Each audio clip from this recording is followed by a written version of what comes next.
Hello students, hello my dear friends, hello my dear colleagues, how are you? आप सब अच्छे होंगे क्योंकि हम भगवान से दुआ करते हैं कि आप अच्छे होंगे ना, तभी हम अच्छे होंगे। तो आपका अच्छे होना, स्वस्थ होना, हेल्दी होना बहुत ज़रूरी है मेरे लिए भी। और परमात्मा से, खुदा से मेरी यही दुआ रहती है कि मेरे स्टूडेंट्स, मेरे सभी साथी सभी अच्छे रहें, स्वस्थ रहें, प्रसन्नचित्त रहें, हंसते रहें, खेलते रहें। तो my dear students and my dear colleagues और सभी वीडियो देखने वाले भाई बंधु, आज मैं आपके सामने अपनी इस वीडियो में एप्लीकेशन फॉर जॉब लेकर के आया हूँ। ये 11th क्लास में एक टॉपिक है कि लेटर कैसे लिखते हैं और लेटर में एक एप्लीकेशन फॉर जॉब का भी पार्ट है, तो उसको एक्सप्लेन करेंगे हम। है तो ये भी एक लेटर ही, नाम ही एप्लीकेशन फॉर जॉब रख दिया, लेकिन है तो लेटर। तो देखो क्या फॉर्मेट है इसका। इससे पहले वाली वीडियो में मैंने आपको बताया था फॉर्मेट क्या होता है फॉर्मल लेटर का, और ये फॉर्मल लेटर का एक पार्ट है। तो वही सेम है फॉर्मेट। क्या है फॉर्मेट, देखो आप, सेंडर्स एड्रेस, जो एड्रेस उसमें दे रखा है आपका वो है सेंडर्स एड्रेस। बिल्कुल स्टार्टिंग में लिखते हैं हम सेंडर्स एड्रेस। कहाँ लिखते हैं? बिल्कुल शुरू में लिखते हैं सेंडर्स एड्रेस। मान लीजिए लिखा हुआ है you are Ramesh Kumar, you live at, कोई भी एड्रेस आ जाए जैसे कि सराय काले खां, या उस गली में, उस मोहल्ले में, और फिर आपका एड्रेस, उस शहर का नाम और उस स्टेट का नाम। तो वो आपका एड्रेस है। वो आप अपना नाम तो नहीं लिखेंगे लेकिन एड्रेस जरूर लिखेंगे वहाँ पर। इसके बाद डेट भी यहीं पर लिखेंगे आप, यहीं पर डेट लिखेंगे आप। वो मैंने आपको बताई थी। जैसे मान लिया कल आपका एग्जाम है, तो आपको जो जैसे कि आप OCT मतलब अक्टूबर डॉट OCT डॉट 17, 2022 इस तरह से आप DAT ये डेट, ये वर्ड नहीं लिखेंगे आप, सिर्फ डेट लिखेंगे अक्टूबर डॉट ऐसे। फिर है रिसीवर्स एड्रेस। रिसीवर्स एड्रेस होता है जिसके पास आप लेटर डाल रहे हो। भाई आप क्या है कि नौकरी करनी है ना, नौकरी करनी है तो हम नौकरी के लिए एप्लीकेशन लिखेंगे, वही तो एप्लीकेशन फॉर जॉब है। तो जिसके पास हमने नौकरी का आवेदन करा है, किया है, उसका एड्रेस है ये रिसीवर एड्रेस, क्योंकि उसके पास पहुंचेगी आपकी चिट्ठी, आपका लेटर। सपोज करो मैं एक प्राइवेट टीचर हूँ और मैं इंग्लिश का प्राइवेट टीचर हूँ, और मुझे एक प्राइवेट स्कूल में, ऋषिकुल पब्लिक स्कूल है, ऋषिकुल वर्ल्ड एकेडमी है सपोज करो, या मान लिया जाए भारत माता स्कूल है, ठीक है, एक जो है RK स्कूल है, कोई बहुत सारे स्कूल है, खजानी देवी स्कूल। तो मान लिया जाए उसमें जो है मैंने नौकरी चाहिए, तो मैं वहाँ के प्रिंसिपल के नाम, या वहाँ की जो कमेटी है उसका कोई मेंबर मैनेजर है, कमेटी का कोई चेयरमैन, उसके नाम में जो लेटर लिखूंगा ना, तो वो मेरा रिसीवर होगा, वो रिसीव करेगा। तो रिसीवर एड्रेस, वैसे रिसीव तो कोई और करता है पर नाम वही आता है रिसीवर एड्रेस में। जैसे मान लिया जाए प्रिंसिपल हिंदू विद्यापीठ, हिंदू हाई स्कूल सोनीपत ऐसे। तो उसके बाद है सैल्यूटेशन। सैल्यूटेशन क्या है, भाई आप नौकरी मांग रहे हो तो रिस्पेक्टेड सर, रिस्पेक्टेड मैम, ये तो आपको लिखना ही पड़ेगा। अब ऐसा तो है नहीं कि आप नौकरी आपको चाहिए और आप जाके किसी स्कूल में लेटर लिख दो, कह दो ठाकुर ये नौकरी मुझे दे दे, ठाकुर ये नौकरी मुझे दे दे।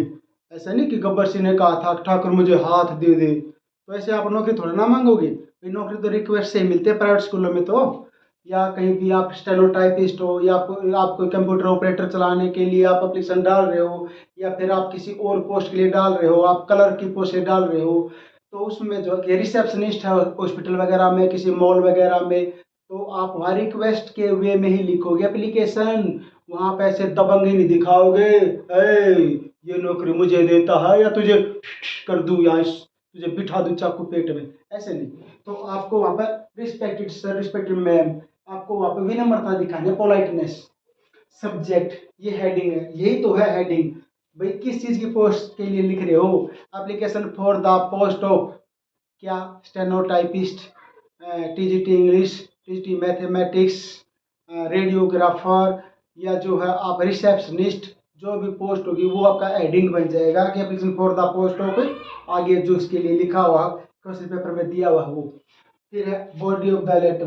भाई बॉडी ऑफ द लेटर के वही मैंने 2-3 पार्ट बताए थे कि आप इस तरह से जो है 3 पार्ट आप इसके बना सकते हैं, ठीक है। एक इंट्रोडक्टरी होगा, भाई थोड़ा सा बताओ ठीक है, कि आपके यहाँ सर मुझे जो है सोर्सेज से I have came to know from the advertisement in newspaper of newspaper Dainik, I mean to say Nav Bharat Times और हिंदुस्तान टाइम्स और Times of India, you have a vacant post of teaching English, ऐसे। तो आप मुझे वहाँ से या reliable sources, through reliable sources I came to know about a vacant post in your school, इस तरह से आप लिखोगे।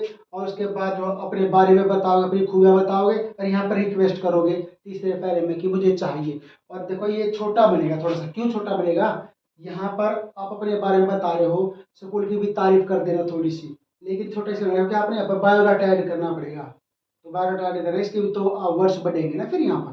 तो यहाँ पर अपने बारे में स्कूल की तारीफ करो पहले, और उसको कहो कि मैं आपका विश्वास जीतूंगा और इतनी मेहनत करूंगा कि आपकी आंखों का तारा बन जाऊंगा, बच्चों का प्यारा बन जाऊंगा। तो ये इस तरह के आप इसमें लिखेंगे। अब देखो फिर बायोडाटा बनेगा सर इसमें। बायोडाटा होता है, क्या होता है बायोडाटा, बायोडाटा होता है अपने बारे में बताना भाई। इसे सीवी करिकुलम विटे बोलते हैं। देखो करिकुलम विटे, VITAE, ये स्पेलिंग देखो विटे की, VITAE, करिकुलम विटे, इसको सीवी बोलते हैं। ये भी अपने बारे में बताते हैं। और रेज्यूम, रेज्यूम भी बोलते हैं इसको। ये रेज्यूम छपाए रखते हैं ना, कहीं जॉब जॉब जाना तो 10-12 रेज्यूम 10-12 सीवी तैयार रखते हैं। जहाँ की कंपनी पता चला वहाँ वैकेंसी है, ले भाई ले रेज्यूम पकड़ मेरा। अपना रिज्यूम में क्या हो बेटे, पहले आपका नाम होगा, आपका नाम जो पेपर में दे रखा है, मोहन कुमार दे रखा है, सोहन दे रखा है, तो वही होगा नाम मोहन सोहन। फादर नेम काल्पनिक दे रखा है तो अपना इमेजरी लिखना है। मदर नेम होता है, अपना इमेजरी लिख दो, लिख दिया मिलेगा पेपर में। डेट ऑफ बर्थ लिखनी है आपने, ये भी आपने काल्पनिक लिखनी है, इमेजरी अपने पास से ही। एड्रेस दे रखा होगा तो वही लिखना है, जो आपका एड्रेस था ना, you live eight Daryaganj, you live eight Kalyanpuri, you live eight Chandigarh, तो वो आपको यहाँ लिखना पड़ेगा एड्रेस। इसके बाद है नेशनलिटी, इंडियन है, सबको पता है, फॉरनर तो हो नहीं आप। फिर क्वालिफिकेशंस, क्वालिफिकेशन में सारा लिखना है बेटे, 10th से लेकर के 10th 12th, BA BCom B.Ed क्या कर रखा आपने, BSc वो सब। और कोर्स कौन सा कर रखा है, कंप्यूटर का कर रखा है 2 साल का, बेसिक कर रखा है, या आपने रिसेप्शन का, या आपने एयर होस्टेस का कर रखा है, आपने नर्सिंग का कर रखा है, आपने और कुछ भी जो भी कर रखा वो सब आप यहाँ पे बताएंगे अपने एक्सपीरियंस इसमें क्वालिफिकेशन में। ठीक है, कब पास करिए, क्या है वो सब लिखना, और मार्क्स कितने आए थे, कितने में से आए थे, सब लिखना। फिर है एक्सपीरियंस, भाई कितने साल हो गए आपने, भाई आप टीचर लग रहे हो तो आपने 10 साल पढ़ाते ना हो गए, आपने 6 साल हो गए, या आप मान लिया जाए कि सपोज करो आप कंप्यूटर टाइपिस्ट हो तो कितने साल से कंप्यूटर कर रहे हो, कहाँ किया आपने, वो सब आपको बताना पड़ेगा। कोई प्राइवेट स्कूल में पढ़ा रहा तो जिस स्कूल में पहले पढ़ा, रेपुटेड स्कूल था मान लो, जैसे मान लो हिंदू विद्यापीठ रेपुटेड स्कूल है, ऋषिकुल विद्यापीठ एक रेपुटेड स्कूल है, इज्जत वाला स्कूल है, तो ऐसे बड़े नामचीन जो स्कूल हैं, JD गोइंग का एक नामचीन स्कूल है, तो ऐसे ऐसे स्वर्ण प्रस्थ वगैरह हो गया, तो ये ब्राइट स्कॉलर वगैरह होगा, तो इनके नाम लिख दो। अगर आप पढ़ा रहे हो तो थोड़ा सा इंप्रेशन पड़ता है, हाँ भाई बंदा देखो अच्छा वहाँ पढ़ा कर रहा हो, वाह वाह अच्छा होगा फिर तो ये। अब एनक्लोजर्स क्या होता है, एनक्लोजर्स होता है बेटे साथ में कौन कौन से डॉक्यूमेंट आपने अटैच करे हैं, भाई आपने 10th की 12th की BA BCom BSc B.Ed की मार्कशीट लगाई, एक्सपीरियंस की मार्कशीट वो लगाई है आपने, कॉपी लगाई, तो वो कॉपी जो लगाई बेटे वो एनक्लोजर्स होते हैं आपकी। ठीक है, तो इस तरह चीज़ें आप उसमें डालते हैं। तो बेटे एक और लाइन लिखते हैं कि I hope that you will give me a chance to myself to prove my ability. तो बेटे ऐसे कोई लाइन लिखते हैं जो जोश वाली, भाई अगले के दिल पर सीधा अटैक करे, भाई लगा ले मुझे, वो भी सोचे ओ दासू है भाई, दासू बंदा आए तो इन्हें अपनी ड्यूटी, इन्हें नौकरी दे दे, यहाँ कंपनी में नौकरी दे दे, स्कूल में नौकरी दे दे, मतलब जिस जावे आप मांग रहे हो नौकरी, तो उसके लिए अपने एप्लीकेशन लिखी है, तो ऐसा इंप्रेशन पड़े पढ़ने वाले पन्नू के, भाई आ जा, तू आ जा भाई, तू संभाले जा, तू मेरी पक्की, यू आर सेलेक्टेड। तो ऐसे लाइनें लिखते हैं। तो डियर स्टूडेंट्स, मेरा मानना है कि आपको ये सब समझ आ गया होगा। कोशिश करो डियर स्टूडेंट्स, आपको देखो टेंसेस आने चाहिए, आप वेकेबलरी आपके पास होनी चाहिए। अगर आपके पास वेकेबलरी है, इंग्लिश के बहुत सारे वर्ड्स आपके पास हैं, तो डरने की कोई बात नहीं है, लिख दोगे आप। और प्रैक्टिस करो, आप प्रैक्टिस करो, जितना लिखोगे ना, भले ही गलत हो जाए, लिखोगे तो आपको अच्छा बनेगा। आपके पास वर्ड्स होंगे, आपके पास टेंसेस होंगे, आपके पास सेंटेंस स्ट्रक्चर होगा, तो आप लिख दोगे। और ये फॉर्मेट है, इसके मुताबिक तो अपने पास से बना के लिखना पड़ता। कोई ऐसा पकी पकाया रटा रटा नहीं होता कि भाई कोई ना कोई ऐसी जादू की मशीन या कोई ऐसा कोई चम्मच दवाई पिला दी सब कुछ लिख दिया, ऐसा भी नहीं होता। सब अनुभव से और मेहनत के दम पर ही आप सीख सकते हो। तो ये बायोडाटा है आपका, इस तरह से आपने लिखना है बायोडाटा। लेकिन पहले ये लिखना आपने इस तरह से, आपका एड्रेस है, फिर अगले जहाँ पे आपने डाला उसका एड्रेस है, सैल्यूटेशन आपका भाई रिस्पेक्टेड सर वगैरह, सब्जेक्ट वगैरह, बॉडी लेटर भाई कैसे मैं जॉब के लिए उपयुक्त हूँ, मेरे अंदर क्या खूबी है, मैं क्यों करना चाहता हूँ ये जॉब, और मुझे कहाँ से पता चला। और बेटे ये आपका बायोडाटा ईजी है, बिल्कुल कर लोगे आप। तो डियर स्टूडेंट्स, क्या मैं मान के चल सकता हूँ आपको वीडियो समझ में आई होगी? अगर आपको वीडियो समझ में आ गई तो दी बेस्ट, ना समझ में आई तो कमेंट बॉक्स में लिख कर बता दो ना, मैं और अच्छा करवा दूंगा। लेकिन मेहनत करते रहना, बिकॉज मेहनत है ना कभी बेकार नहीं जाती, वो अपना फल देकर जाती है। Hard work never goes waste. तो आई होप कि अच्छा लगा होगा। तो मेरे चैनल को सब्सक्राइब जरूर करवा दो, खुद भी करो, और अपने दोस्तों से, रिश्तेदारों से, भाई बंधुओं से, पड़ोसियों से, अड़ोसियों से, सबसे करवा दो भाई, ताकि वो भी इंग्लिश का लाभ उठा सकें और मुझे बताते रहो कि मुझे और कैसे पढ़ा सकते कि मैं और इम्प्रूव कर सकूं खुद को।